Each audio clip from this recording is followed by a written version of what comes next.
आपने कभी ये डिश ट्राई की है जो बाहर से इतनी क्रिस्पी है और अंदर से पनीर का फिलिंग? वाव, बहुत टेस्टी लगता है। एकदम क्रिस्पी, एकदम चटपटी, परफेक्ट हमारे रेनी सीजन के लिए। हम चाय के साथ इसे खा सकते हैं। तो इसका नाम क्या है आप मुझे कमेंट करके बताइएगा अगर किसी ने खाया है तो। अगर नहीं खाया है तो इसका जो नाम है वो मैं आपको एंड में बताती हूँ, तो एंड तक जरूर देखना है। तो इसके लिए हमने सबसे पहले यहाँ पे पनीर लिया है जिसको मैंने यहाँ पे स्क्वायर रेक्टेंगल शेप में ऐसे काट दिया है। उसके बाद यहाँ पे 2 आलू लिए हैं बड़े बड़े, उसके भी अच्छे से छील देंगे और फिर जो चिप्स बनाने की मशीन है उससे छोटे छोटे चिप्स निकाल देंगे इस तरह से। तो जरा आराम से, वरना हाथ भी कट जाएगा, तो इसलिए आराम आराम से इसके चिप्स निकाल देंगे। ये देखिए इस तरह से पतले पतले से, है ना एकदम परफेक्ट। अगर आपके पास चिप्स की मशीन नहीं है तो आप चाकू से भी कर सकते हो, बट चिप्स की मशीन से ये बहुत अच्छा बनता है। तो इस तरह से मैंने एक दो पानी से इसे अच्छे से धो दिया है ताकि उसका आलू का सारा स्टार्च निकल जाए। और उसके बाद ये किचन टॉवल में हम इसे अच्छे से फैला देंगे।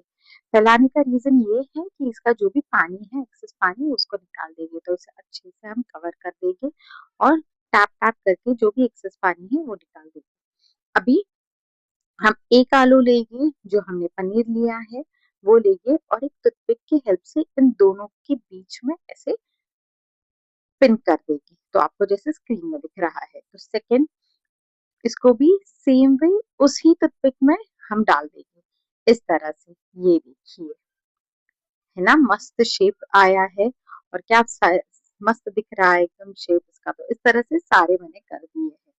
तो एक बोल में हम मैदा लेंगे 2 कप, और 2 कप 1 कप चावल का आटा या फिर कॉर्नफ्लावर लेंगे। उसके बाद मैंने नमक स्वाद के अनुसार लिया है, या छोटे से हल्दी लिया है। उसके बाद काश्मीरी लाल मिर्च पाउडर लिया है। और जो हमने जो आलू और पनीर को टूथपिक में डाला है उसको हम इसमें कोट कर देंगे। इसको अगर ऐसे कोट करोगे तो बहुत क्रिस्पी बन जाता है। तो ये एक फर्स्ट स्टेप है। इस तरह से सारे मैंने इनको कोट कर दिए हैं। अभी सेकेंड स्टेप, इसका सेकेंड कोटिंग के लिए हम पहले अदरक लेंगे, हरी मिर्च लेंगे और लहसुन लेंगे। इसे हम अच्छे से कूट लेंगे। कभी ये क्यों कर रहे हैं वो आगे देखते हैं। तो इसे अच्छे से मैंने कूट लिया है खलबत्ते की हेल्प से।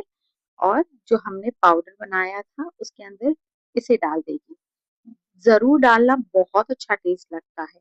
उसके बाद यहाँ पे मैंने रेड चिली सॉस डाला है और 2 चम्मच यहाँ पे मैंने शेजवान सॉस डाला है। उसके बाद यहाँ पे पानी डाल के इसका एक घोल बना देंगे। ज्यादा भी पतला नहीं चाहिए और ज्यादा भी थिक नहीं चाहिए। ऐसी कंसिस्टेंसी चाहिए जो हमारा, हमने जो आलू का मिक्सचर, आलू और पनीर का जो बनाया है उसके अंदर अच्छे से डिप हो जाए। तो एक ग्लास लिया है मैंने जिसपे ये वो मिक्सचर जो है वो डाल दिया है और ग्लास में अच्छे से डिप किया है। ग्लास इसके लिए लिया है कि जो भी एक्सेस उसका बैटर है वो उसके अंदर ही रह जाएगा।